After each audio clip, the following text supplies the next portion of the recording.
Hello guys, আজকে day 2। আমরা আছি নাচানি থেকে এসেছি এদিকে। আমাদের এটা দ্বিতীয় দিনের বেস ক্যাম্পটা দেখাচ্ছি। আজকে আমরা এখানে স্টে করব, নাইট স্টে আজকে আমাদের এখানটায়। নাচানি থেকে আমরা এখানে এলাম।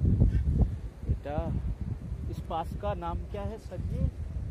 इसका बिचन सर साहिब। बिशन सर काका बोल रहे हैं, क्या नाम है? इसके जगह नाम है बिचन सर। हाँ, कल जाने जाना है सत सर नहीं, कल जाने ये इसमें जाने कल कहाँ घाट सर। परसों जाना है सत सर। परसों जाना है गंगबाल। हाँ, इसके बाद नारानाग आ जाए।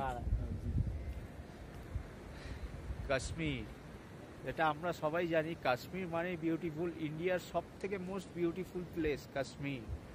পুরো গ্রিনারি, এখানকার যে গ্রিনারিটা আছে ওটাই সব থেকে বেশি বিউটিফুল।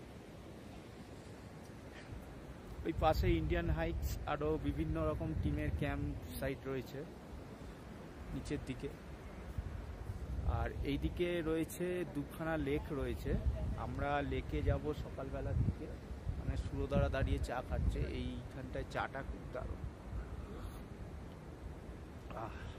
গুড বাই, কালকে আবার দেখা হবে এগিয়ে গিয়ে।